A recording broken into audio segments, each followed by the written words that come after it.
Good morning all of you.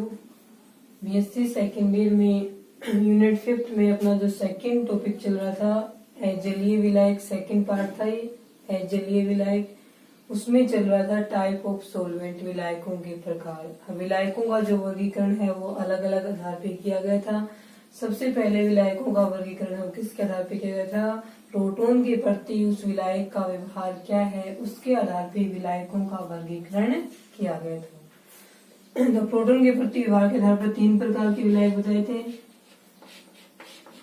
तो था protic solvent, second aprotic solvent और तीसरा था एम्फोटेरिक सोलवेंट। ये तीनों कल हमने पढ़ लिए थे, इनके एग्जाम्पल भी पढ़ लिए थे। उसके बाद में विलायकों का जो वर्गीकरण था उसमें सेकंड पार्ट ये आता है कि विलायक के आयनिक गुणों के आधार पर विलायकों का वर्गीकरण। विलायक के आयनिक गुणों के आधार पर विलायक का वर्गीकरण, classification based on the ionic property. अब विलायक के आयनिक गुणों के आधार पे जो विलायक होते हैं वो कितने प्रकार के होते हैं? 2 प्रकार के होते हैं। अभी 2 प्रकार कौन कौन से वो देखें। पहला प्रकार है इसमें आयोनाइजिंग सोलवेंट और सेकंड प्रकार है इसका नॉन आयोनाइजिंग सोलवेंट। ठीक है, इसको एकदम बोलेंगे आयनकारी विलायक, तो इसको बोलेंगे अनआयननकारी विलायक। ठीक है, तो आयनिक गुणों के आधार पर विलायक 2 प्रकार के हो गए, आयनिक विलायक और अनआयननकारी विलायक। अब इनके जैसे नाम है वैसे इनकी प्रॉपर्टीज होंगी। तो सबसे पहले हम इसमें से इसको पढ़ेंगे कि आयनकारी विलायक है वो क्या होता है। तो आयनकारी विलायक, जैसे इसका नाम क्या है, आयननकारी। इसका मतलब है कि इन विलायकों का स्वतः आयनन या अपने आप ही आयनन हो जाता है। जब इन विलायकों का आयनन हो जाता है तो ये विलायक, यानी इन विलायकों के अंदर जिस विलेय पदार्थ को या सोल्यूट को हम इनके अंदर मिलाएंगे वो भी कैसा होगा? आयननकारी ही होगा। यानी जो पोलर ध्रुवीय विलेय पदार्थ होते हैं, पोलर होते हैं या आयनिक पदार्थ होते हैं, उन विलेय पदार्थों को इन विलायकों में आसानी से विलय किया जा सकता है। तो इन विलायकों की डेफिनेशन क्या हो जाएगी? ये विलायक स्वतः आयनित होकर आयन बनाते हैं तथा ये अपने अंदर ध्रुवीय तथा आयनिक पदार्थों को अपने अंदर विलय करते हैं। अब इस एग्जाम्पल में देखें तो एग्जाम्पल इसका हो जाएगा NH3, SO2, H2O, ये सारे इसी के विलायक हैं। अब ये किस प्रकार से आयनित होंगे वो देखो। सबसे पहले हमने लिया NH3। NH3 किस प्रकार से आयनित होगा? NH4 पॉजिटिव प्लस में NH2 नेगेटिव। ठीक है, यानी ये जो विलायक है द्रव अमोनिया वो इस प्रकार से आयनों में आयनित है वो हो जाता है। इस कारण से इसको आयननकारी विलायक में रखा गया। ये हो गया अमोनियम आयन और ये हो गया इसमें एमाइड आयन। इसी प्रकार से जो H2O है वो भी स्वतः आयनित होता है। स्वतः आयनित होकर के ये H3O positive hydronium ion plus में OH नेगेटिव हाइड्रोक्साइड आयन बनाएगा।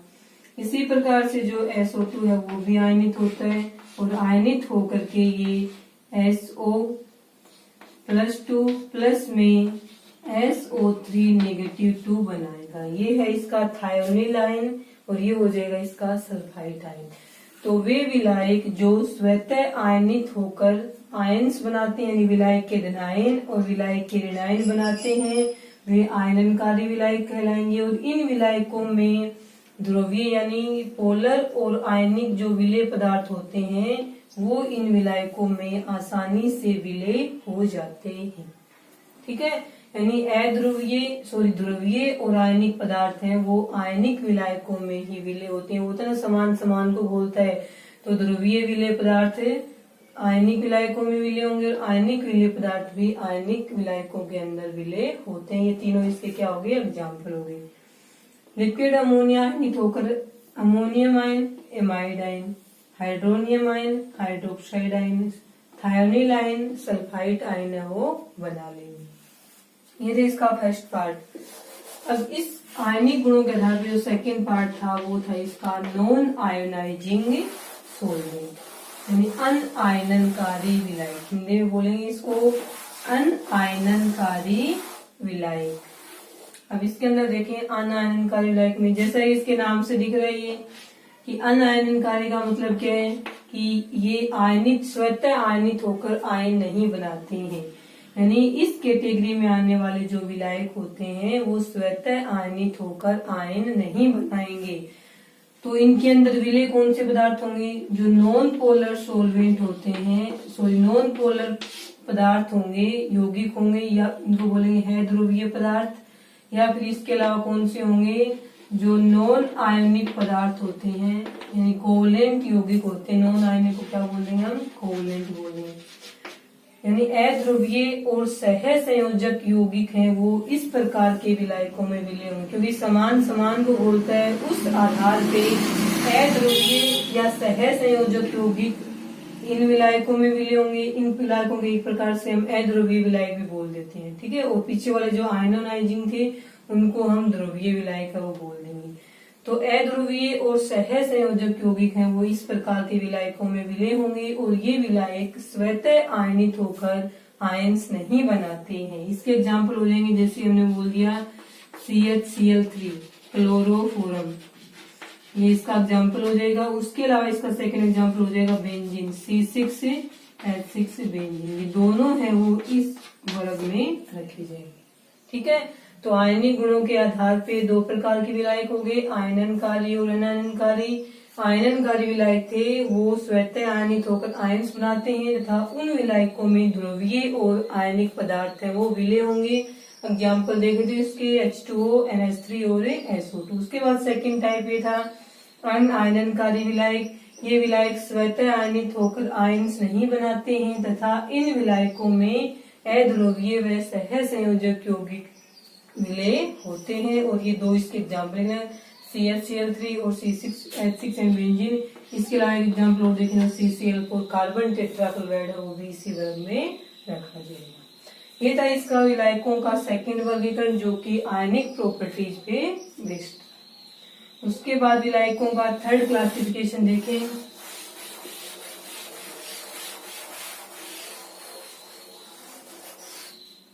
विलायकों को तीन आधार पे जो क्लासिफाई किया गया, उसमें तीसरा प्रकार कौन सा है?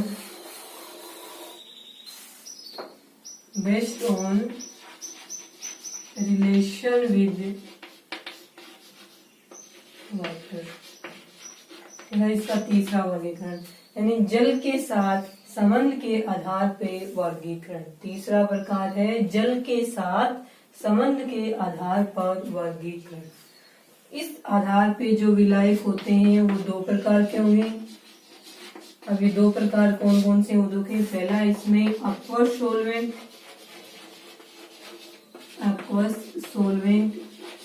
और सेकंड आता है इसमें नॉन एक्वस सोलवेंट।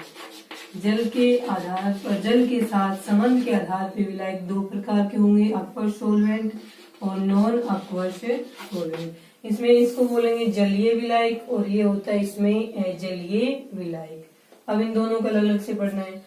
इसमें तक जो एक्वस सोलवेंट है, जिसको हम क्या बोल रहे हैं? जलीय विलायक बोल रहे हैं। इसके एग्जाम्पल में केवल और केवल क्या आता है? H2 होता है, क्योंकि H2 जलीय विलायक यानी कि जो जल होते हैं, जल केवल एक ही होता है H2 को ही हम क्या बोलते हैं? जल बोलते हैं। इस वर्ग में केवल जल आता है, तो एग्जाम्पल क्या आ जाएगा? H2। और ये आयनित होकर के जो बनाता है वो आपने देख लिए थे, आयनित होकर के H3O पॉजिटिव और OH नेगेटिव वो बनाएगा। और जितनी भी रासायनिक अभिक्रियाएं होती हैं उनमें अधिकांश रासायनिक अभिक्रियाओं में विलायक के रूप में H2 का प्रयोग है वो किया जाता है, क्योंकि H2HCl है वो एक अच्छा विलायक माना जाता है। उसके बाद सेकेंड इसमें नॉन एक्वस सोलवेंट, या इसको हम बोल देंगे अजलीय विलायक। अजलीय विलायक इस यूनिट की हेडिंग में क्या है? नॉन एक्वस सोलवेंट अजलीय विलायक। इसकी डेफिनेशन में हमने पहले ही पढ़ लिया था कि जल के अलावा वे सभी पदार्थ या जल के अलावा वे सभी विलायक जो जल की तरह ही अन्य विलेय पदार्थों को अपने में घोलने की क्षमता रखते हैं, वे अजलीय विलायक कहलाते हैं। जो इसकी डेफिनेशन में रखा था वो सेम यही आ जाएगा कि जल के अलावा वे सभी विलायक जो जल की तरह ही अन्य विलेय पदार्थों को अपने में घोलने की क्षमता रखते हैं, अजलीय विलायक कहलाते हैं। तो जो NH3 था SO2 था। अब इसके अंदर आयनिक अनायनिक सारे एक साथ में आ जाएंगे। C6H6 बेंजीन था, क्लोरोफॉर्म था, ये सारे के सारे हैं वो इसके अंदर रखे जाएंगे। ये लिक्विड NH3 द्रव NH3 और ये भी लिक्विड है वो SO2। तो जल के साथ संबंध के आधार पे विलायक दो प्रकार के थे, जलीय विलायक और अजलीय विलायक। जलीय विलायक में केवल जल आएगा और अजलीय विलायक में जल के अलावा बाकी जितने भी बचे हुए विलायक हैं वो सभी अजलीय विलायक में रखे जाएंगे। ये था विलायकों का वर्गीकरण, 3 आधार पे कर दिया है, तीनों को अलग अलग से पढ़ भी लिया। उसके बाद में हम जो नेक्स्ट टॉपिक है इस यूनिट का वो पढ़ेंगे।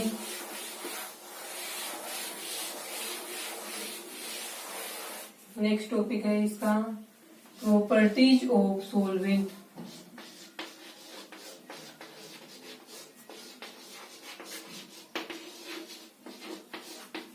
प्रॉपर्टीज ऑफ सॉल्वेंट यानी विलायकों के जो गुण हैं वो हमें यहाँ पे पढ़ने हैं।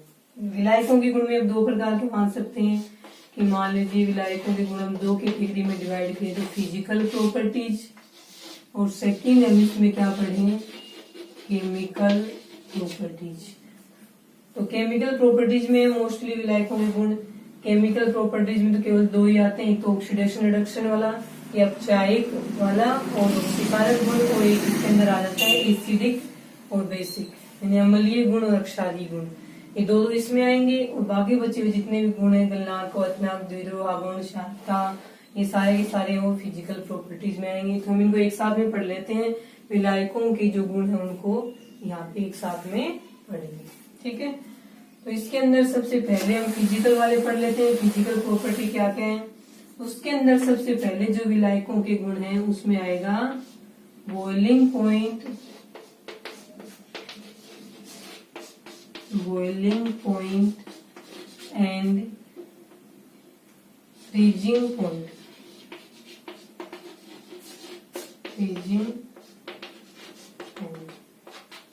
ठीक है, बॉइलिंग पॉइंट को हम एक साथ में ऐसे लिख देंगे boiling point and freezing point. ये कल भी बता दिया था। बॉइलिंग पॉइंट का मतलब क्या होता है, कोई भी लिक्विड है,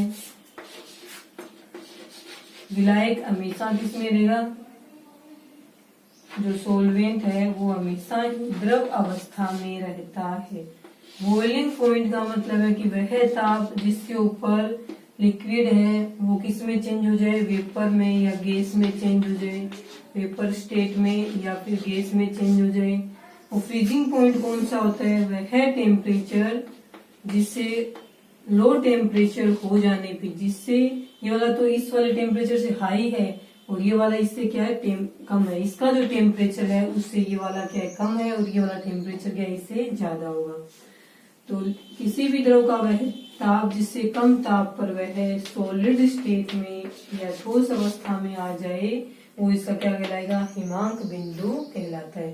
तो यहाँ पे इस प्रकार से होगा बॉइलिंग पॉइंट और इस प्रकार से होगा फ्रीजिंग पॉइंट। यानी जो विलायक होता है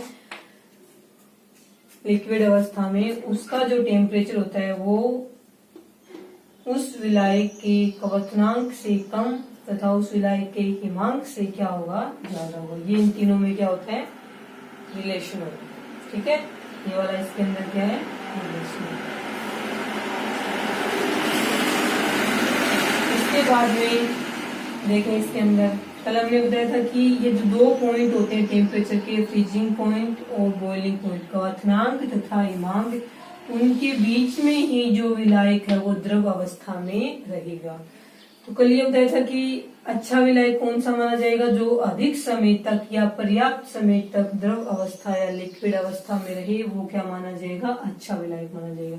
तो कोई भी विलायक होता है उसके लिए हम क्या कहेंगे कि उसकी द्रव अवस्था में रहने का जो समय होता है, टाइम होता है, वो क्या होना चाहिए, अधिक होना चाहिए। अधिक कब होगा, जब उसके फ्रीजिंग पॉइंट, जब उसके हिमांक तथा उसके क्वथनांक में पर्याप्त अंतर होता है तो वो विलायक अधिक समय तक द्रव अवस्था में रहेगा तथा वह अच्छा विलायक है वो माना जाएगा। तो अच्छे विलायक के लिए क्या होना चाहिए कि उसके हिमांक तथा क्वथनांक में अंतर है वो अधिक होना चाहिए, जिससे कि वो द्रव अधिक समय तक द्रव अवस्था में रहे, वो विलायक तथा उसमें होने वाली जो रासायनिक अभिक्रियाएं हैं वो आसानी से संपन्न हो जाएगी। ये था इसकी पहली प्रॉपर्टी, बॉइलिंग पॉइंट तथा फ्रीजिंग पॉइंट, क्वथनांक तथा सीमांक। उसके बाद में हम सेकंड प्रॉपर्टी देखें तो वो हो जाएगी इसकी डाइपोल मोमेंट। डाइपोल मोमेंट यानी द्विध्रुव आघूर्ण, ये इसकी सेकंड प्रॉपर्टी है। अब सबसे पहले तो हम द्विध्रुव आघूर्ण की डेफिनेशन देख लें कि द्विध्रुव आघूर्ण होता क्या है। द्विध्रुव आघूर्ण इसको दर्शाते हैं, म्यू से दर्शाएंगे। म्यू की वैल्यू 0 हो, एक होता है म्यू की वैल्यू 0 नहीं हो। जब म्यू की वैल्यू 0 होती है इसका मतलब वो विलायक है या कोई भी पदार्थ है जिसके लिए म्यू द्विध्रुव आघूर्ण की वैल्यू 0 आती है, इसका मतलब वो पदार्थ कैसा है, नॉन पोलर यानी अध्रुवीय पदार्थ होता है। और यदि किसी भी पदार्थ या विलायक के लिए म्यू की वैल्यू 0 के बराबर नहीं आती, इसकी कुछ ना कुछ वैल्यू आती है, तो वो पदार्थ या वो विलायक ऐसा होता है पोलर यानी ध्रुवीय विलायक होता है। ये तो होता है म्यू। द्विध्रुव आघूर्ण को हम म्यू से ही दर्शाएंगे। 0 होने पे नॉन पोलर, 0 नहीं होता है तो क्या कहलाएगा, पोलर होगा। इसकी यहाँ पे कुछ भी वैल्यू हो सकती है। सभी पदार्थों के लिए म्यू की वैल्यू क्या होती है, अलग अलग होती है। उसके बाद देखिए इसके अंदर म्यू होता क्या है, कोई भी पदार्थ मान लीजिए कोई विलायक है, ए बी हो गया। अब ए बी विलायक के अंदर ये दोनों एक दूसरे से r डिस्टेंस पे हैं। मान लीजिए इसके ऊपर पॉजिटिव चार्ज है, उतना ही इसके ऊपर नेगेटिव चार्ज है, ठीक है। तो ये जो पदार्थ होगा, ये जो यौगिक होगा ए बी, उसका द्विध्रुव आघूर्ण म्यू क्या लिखेंगे, यानी इसके ऊपर 2 चार्ज है ना, पॉजिटिव ध्रुव है, ये नेगेटिव ध्रुव है, 2 ध्रुव बन गए, इसलिए इसको क्या बोलते हैं, डाइपोल, द्विध्रुव। पॉजिटिव नेगेटिव 2 ध्रुव बन गए, तब इसको बोल रहे हैं द्विध्रुव यानी डाइपोल। इस डाइपोल का द्विध्रुव आघूर्ण कैसे निकालेंगे, इस डाइपोल के किसी भी एक पोल का किसी भी एक ध्रुव का आवेश सेम होगा। ये जितना पॉजिटिव में उतना ही नेगेटिव में होगा। यहाँ हमें पॉजिटिव नेगेटिव नहीं लिखना, केवल साइन लिखना है। ये भी ले सकते हैं और ये वाला भी ले सकते हैं। तो किसी भी डाइपोल का डाइपोल मोमेंट उस डाइपोल के किसी भी एक पोल का किसी भी एक ध्रुव का आवेश इंटू में उन दोनों पोल या दोनों ध्रुवों के बीच की दूरी r का गुणनफल। ये दूरी r से भी लिख सकते हैं, d से भी लिख सकते हैं, e से भी लिख सकते हैं, आपकी मर्जी है। जो रुको वही इस फॉर्मूले में रखना है। तो किसी भी ध्रुव का द्विध्रुव आघूर्ण उस द्विध्रुव के किसी भी एक ध्रुव के आवेश तथा उन दोनों द्विध्रुवों के बीच की दूरी का दोनों ध्रुवों के बीच की दूरी का गुणनफल द्विध्रुव आघूर्ण है, वो कहलाता है। ये इसका फॉर्मूला है। और इकाई लिखें, यूनिट इसकी 2 किसमें आएगी, डेबाई में आएगी। ये होता है द्विध्रुव आघूर्ण की डेफिनेशन। अब कोई भी एक विलायक है, वो विलायक है, उसके लिए द्विध्रुव आघूर्ण का मान क्या होना चाहिए, हाई होना चाहिए। द्विध्रुव आघूर्ण की जो वैल्यू है वो क्या होनी चाहिए, उच्च होनी चाहिए। क्यों कि कोई भी यौगिक है जिसका द्विध्रुव आघूर्ण जितना ज्यादा होगा वो उतनी ही आसानी से आयनों में क्या होगा, वियोजित होगा। उतनी ही मान लीजिए ए बी का जो द्विध्रुव आघूर्ण ज्यादा है तो ये आसानी से ए पॉजिटिव और बी नेगेटिव में वियोजित हो जाता है। और जितने आसानी से ये आयन बनाएगा उतनी ही आसानी से ये अपने अंदर जो विलेय पदार्थ होते हैं सोल्यूट, उनको उतनी ही आसानी से विलेय कर लेगा। एक अच्छा विलायक कौन होगा, जो अपने अंदर विलेय किए जाने वाला जो विलेय पदार्थ होता है उसको अपने अंदर आसानी से विलेय कर ले, वो एक अच्छा विलायक माना जाता है। तो एक अच्छे विलायक के लिए उसके डाइपोल मोमेंट या द्विध्रुव आघूर्ण की वैल्यू हाई होने पे वो आसानी से आयनों में वियोजित हो जाएगा। और आयनों में वियोजित हो जाने पे वो अपने में जो विलेय पदार्थ है उसको आसानी से विलेय कर लेता है, जिससे उस विलेय पदार्थ में होने वाली जो रासायनिक अभिक्रियाएं होती हैं वो आसानी से संपन्न हो जाती हैं। और जिस पदार्थ के लिए डाइपोल मोमेंट की वैल्यू हाई होती है उस पदार्थ के अंदर जो आयनिक या ध्रुवीय पदार्थ होते हैं वही इसके अंदर विलय होंगे। क्योंकि द्विध्रुव आघूर्ण जितना ज्यादा होगा वो विलायक उतना ही ज्यादा ध्रुवीय होगा। और ध्रुवीय विलायक में ध्रुवीय पदार्थ ही क्या होते हैं, विलय होते हैं। इसके अंदर अध्रुवीय पदार्थ है ना, जिनके लिए म्यू की वैल्यू 0 होती है, वो इसमें विलय नहीं होंगे। यानी कि म्यू की वैल्यू है वो 0 के बराबर नहीं होती है। तो ये हो गया पोलर सोलवेंट।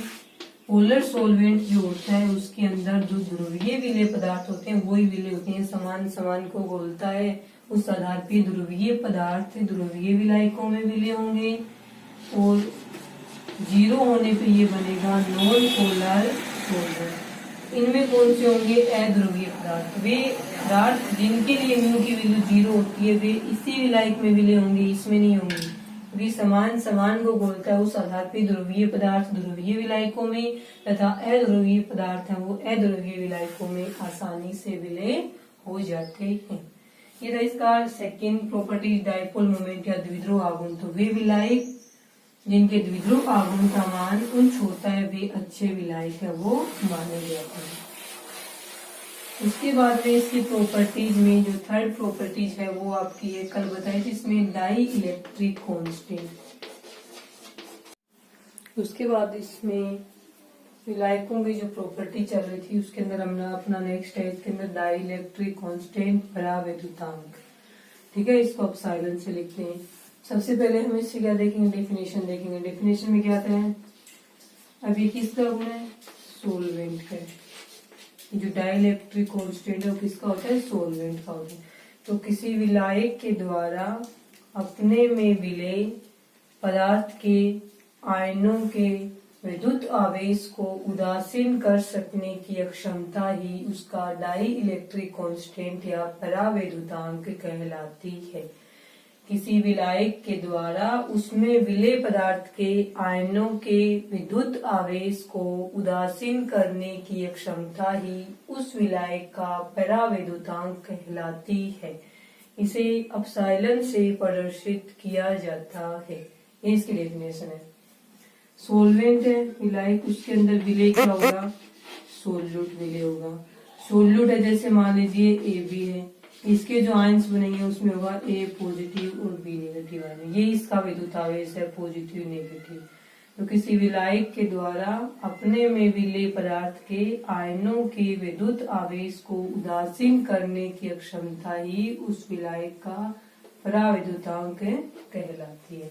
ये डेफिनेशन होगी। अब इसके अंदर देखिए ये जो विलय पदार्थ है AB, इसके जो आयन्स हैं इसके आयनों के बीच में ये विपरीत आवेश वाले आयन है, अपोजिट चार्ज वाले। तो इसके आयनों के बीच में क्या होता है? एक अट्रैक्शन फोर्स होता है। मान लीजिए इसका आवेश है Q पॉजिटिव माने, इसके चार्ज को हम Q नेगेटिव माने, तो इस विलय पदार्थ के आयनों के बीच का जो अट्रैक्शन फोर्स होता है F, वो क्या हो जाएगा? Q positive Q negative upon में एप्सिलॉन R स्क्वायर। ये फॉर्मूला है इसका। अब यदि हम Q positive Q negative R इन तीनों की वैल्यू सेम माने, यूनिट में माने, इकाई में माने, तो ये हो जाएंगे बराबर। तो F विद कर्मानुपाती क्या हो जाएगा? परावैद्युतांक या एप्सिलॉन। अब ये वाली जो इक्वेशन है इससे क्या पता चल रहा है कि किसी भी विलायक के लिए डाई इलेक्ट्रिक कांस्टेंट या एप्सिलॉन का मान जितना अधिक होगा उस विलायक में विलय पदार्थ के आयनों के बीच का आकर्षण बल F उतना ही क्या होगा? कम होगा। इस समीकरण से स्पष्ट हो रहा है कि किसी विलायक के डाई इलेक्ट्रिक कांस्टेंट का मान जितना अधिक होगा उस विलायक में विलय पदार्थ के आयनों के बीच के कूलम्बिक अट्रैक्शन फोर्स, कूलम्बिक आकर्षण बल का मान उतना ही कम होगा। उतना ही कम होगा इसका मतलब क्या है कि इन आयनों के बीच आकर्षण बल का मान कम होगा। जो दोनों आयन हैं वो इस विलायक में अलग अलग हो जाएंगे, एक दूसरे के पास नहीं आएंगे, क्योंकि इनके अट्रैक्शन फोर्स का मान क्या हो रहा है? कम हो रहा है। कम कब हो रहा है? जब इस विलायक जिसके अंदर इसको विलय किया गया है उस विलायक के डाई इलेक्ट्रिक कांस्टेंट का मान ज्यादा होगा तो इसकी वैल्यू कम हो जाएगी। कम हो जाने पर अट्रैक्शन फोर्स कम होगा। अट्रैक्शन फोर्स कम होगा तो ये आयन्स हैं वो आसानी से इस विलायक में विलय हो जाएंगे। तो अच्छा विलायक कौन सा माना जाएगा? जिसके लिए डाई इलेक्ट्रिक कांस्टेंट की वैल्यू क्या होती है? ऊंची होती है। अब इसके अंदर देखें एग्जाम्पल, जैसे एक H2O है विलायक के रूप में और सेकंड है NH3। जो H2O विलायक है उसके लिए एप्सिलॉन की वैल्यू होती है 81 या 80 मानते हैं, कई बुक्स में 80 भी लिखा हुआ है। और अमोनिया के लिए डाई इलेक्ट्रिक कांस्टेंट की वैल्यू क्या होती है? 22 या 22। तो ज्यादा किसके लिए? H2O के लिए। तो इन दोनों में से अच्छा विलायक कौन सा माना जाएगा? H2O माना जाएगा। ठीक है, ये था इसमें डाई इलेक्ट्रिक कांस्टेंट या परावैद्युतांक। डेफिनेशन एक बार फिर से सुन लें। किसी विलायक के द्वारा उसमें विलय पदार्थ के विद्युत आवेश को उदासीन कर सकने की क्षमता ही उस विलायक का डाई इलेक्ट्रिक कांस्टेंट कहलाती है। ये इसमें फोर्थ नंबर। उसके बाद में नेक्स्ट देखें इसके अंदर कौन सा होगा? नेक्स्ट में आता है, देख लें अपन विस्कोसिटी देख लेते हैं। विस्कोसिटी को हम हिंदी में क्या बोल रहे हैं, सांद्रता। इसकी डेफिनेशन बोले तो क्या हो जाएगी, किसी भी पदार्थ के बहने के गुण का जो विरोध किया जाता है, उस विरोध करने वाले बल को हम क्या बोलते हैं, सांद्रता बोलते हैं। किसी पदार्थ के बहने के गुण का जो विरोध होता है उसको क्या बोलते हैं, हम सांद्रता कहेंगे, विस्कोसिटी। अब जो कोई विलायक होता है सोलवेंट, उसकी विस्कोसिटी होती है सांद्रता। उसका मानना तो ज्यादा हाई होना चाहिए, ना ही ज्यादा लो होना चाहिए, यानी उसकी वैल्यू क्या होनी चाहिए, मीडियम होनी चाहिए, पर्याप्त होनी चाहिए। उस विलायक की विस्कोसिटी उतनी होनी चाहिए कि उसमें जो विलेय पदार्थ हम मिलाएं, उस विलेय पदार्थ के अंदर होने वाले जितने भी रिएक्शन है वो रिएक्शन आसानी से संपन्न हो जाए। किसी विलायक की विस्कोसिटी या सांद्रता का मान उतना ही होना चाहिए कि जिससे उस विलायक में विलेय पदार्थ में होने वाली जो केमिकल रिएक्शंस होती हैं वो आसानी से संपन्न हो जाएं। इसके लिए हम बोलते हैं कि विलायक की विस्कोसिटी या सांद्रता का मान ना तो ज्यादा ऊंच होना चाहिए, ना ज्यादा लो होना चाहिए, नहीं कैसा होना चाहिए, मीडियम में वो होना चाहिए। ये था इसके अंदर विस्कोसिटी का। यदि विस्कोसिटी ज्यादा होती है तो वो क्या होगा, गाढ़ा हुआ। गाढ़ा हुआ तो उसके अंदर विलायक है, उसके जो आयंस बनेंगे या अणु होते हैं वो आसानी से एक स्थान से दूसरी जगह निगमन नहीं कर पाएंगे। जब वे एक स्थान से दूसरे स्थान पर नहीं जा पाएंगे तो उनकी जो रिएक्शन है वो आसानी से संपन्न नहीं हो पाती। ये था इसमें सांद्रता वाला। उसके बाद में नेक्स्ट इसका देखें, विलायक की जो प्रॉपर्टी है उसके अंदर नेक्स्ट इसमें हो जाएगा प्रोटॉन एफिनिटी। प्रोटॉन बंधुता बोलते हैं इसको, प्रोटॉन बंधुता। तो प्रोटॉन बंधुता का मतलब क्या होता है, जैसे ए है, इसने H पॉजिटिव आयन को ग्रहण किया तो इसने क्या बना लिया, AH बना लिया, ए नेगेटिव होने। तो इसने क्या किया, ए नेगेटिव ने H पॉजिटिव आयन, प्रोटॉन है ये, इसको हम क्या बोलते हैं, प्रोटॉन होता है। तो ए ने इस प्रोटॉन को ग्रहण किया है, ये प्रोटॉन के साथ में क्या जुड़ गया है, इसलिए इसको क्या बोलते हैं कि इस प्रोसेस में यानी जो रिएक्शन होती है जिसमें ये जो आयन है वो प्रोटॉन के साथ में जुड़ के बना रहा है, तो इस रिएक्शन में मुक्त होने वाली ऊर्जा प्रोटॉन बंधुता कहलाती है। इस अभिक्रिया में जब कोई प्रोटॉन किसी आयन या अणु के साथ जुड़ता है तो उस रिएक्शन में मुक्त होने वाली ऊर्जा प्रोटॉन बंधुता कहलाती है। प्रोटॉन बंधुता एक प्रकार से क्या होती है, ऊर्जा होती है। ठीक है, तो इस रिएक्शन में मुक्त होने वाली ऊर्जा क्या कहलाएगी, प्रोटॉन बंधुता कहलाएगी। अब देखें, एक तो था H2, सेकेंड था NH3। ये भी प्रोटॉन ले सकता है, H पॉजिटिव चार्ज है उसके पास, प्रोटोनों की कमी है, इलेक्ट्रॉनों की कमी है, तो ये इलेक्ट्रॉनों की अधिकता वाली जगह जाके जुड़ेगा। इलेक्ट्रॉन लोन पेयर इसके पास भी है, इसके पास भी है। लेकिन नाइट्रोजन की ईएन, कल बताया था, नाइट्रोजन की ईएन ऑक्सीजन से कम होने के कारण नाइट्रोजन अपने जो लोन पेयर होते हैं उन्हें आसानी से H पॉजिटिव आयन को या प्रोटॉन को देख करके आसानी से इसके साथ में जुड़ सकता है। इसलिए एक प्रोटॉन होगा और ये दोनों वहां पे अवेलेबल होंगे, तो जो प्रोटॉन है वो नाइट्रोजन के पास जाके जुड़ेगा, न कि ऑक्सीजन के पास, क्योंकि नाइट्रोजन की ईएन ऑक्सीजन से कम होती है। इस कारण से नाइट्रोजन अपने लोन पेयर आसानी से इस प्रोटॉन को दे देगा। अब इसके साथ में रिएक्शन करवाते हैं हम एसीटामाइड की, CH3CONH2। ठीक है, ये इसके अंदर क्या है, एसीटामाइड। इसके साथ में भी रिएक्शन इसी करवाते हैं, एसीटामाइड की CH3CONH2। ठीक है, इसके साथ में रिएक्शन कराएंगे तो क्या बनेगा, अब H2 है, उसकी प्रोटॉन लेने की प्रवृत्ति कम है क्योंकि ऑक्सीजन में ईएन ज्यादा है, यहाँ पे क्या नाइट्रोजन है, नाइट्रोजन की प्रोटॉन लेने की प्रवृत्ति क्या है, ज्यादा है। इस कारण से यहाँ से एक प्रोटॉन इसकी तरफ आएगा तो क्या बनेगा, CH3CONH3 पॉजिटिव प्लस में OH नेगेटिव। जबकि इसके अंदर क्या होगा, यहाँ भी नाइट्रोजन है, यहाँ भी नाइट्रोजन है, लेकिन यहाँ पे नाइट्रोजन के साथ में ये जुड़ा हुआ है C double bond O group. ये लोन पेयर कार्बन पॉजिटिव होगा तो ये लोन पेयर इसकी तरफ जाएंगे, तो नाइट्रोजन वाले लोन पेयर हैं वो प्रोटॉन को जुड़ने के लिए, यहाँ से जो प्रोटॉन आएगा उसको जुड़ने के लिए अवेलेबल नहीं रहेंगे। तो क्या होगा इसमें कि यहाँ से प्रोटॉन है वो इसकी तरफ जाएंगे, तो क्या होगा इसके अंदर CH3CONH नेगेटिव प्लस में NH4 पॉजिटिव। इस वाले रिएक्शन में एसीटामाइड ने प्रोटॉन ग्रहण किया है, ग्रहण करने वाला क्या होता है, बेस। ठीक है। और इस वाले में प्रोटॉन इसने क्या किया, त्यागा, त्यागने वाला क्या होता है, एसिड। तो एसिटामाइड है वो विलायक, सॉरी ये बोलते हैं कोई सी भी विलेय पदार्थ की जो एसिडिक और ये जो बेसिक नेचर होती है वो उस विलायक की प्रोटॉन बंधुता पर भी निर्भर करती है। यदि विलायक की प्रोटॉन बंधुता वो कम होती है तब तो उसमें विलेय पदार्थ है वो अक्षारीय विलयन बनाएगा, यानी बेस की तरह बिहेव करेगा। और यदि किसी विलायक की प्रोटॉन बंधुता ज्यादा होती है तो उसमें विलय किया गया पदार्थ है वो एसिड की तरह व्यवहार करता है। ये थी प्रोटॉन बंधुता, यानी किसी भी विलेय पदार्थ की एसिड और बेसिक नेचर है वो उस विलायक की प्रोटॉन बंधुता पर निर्भर करेगी। ये थी इसके अंदर प्रोटॉन बंधुता। उसके बाद में जो नेक्स्ट प्रॉपर्टीज के अंदर हम देखते हैं, नेक्स्ट जो वो इसमें आएगा 6 या 7 जितने भी होगी, उसके बाद नेक्स्ट इसके अंदर आ जाएगा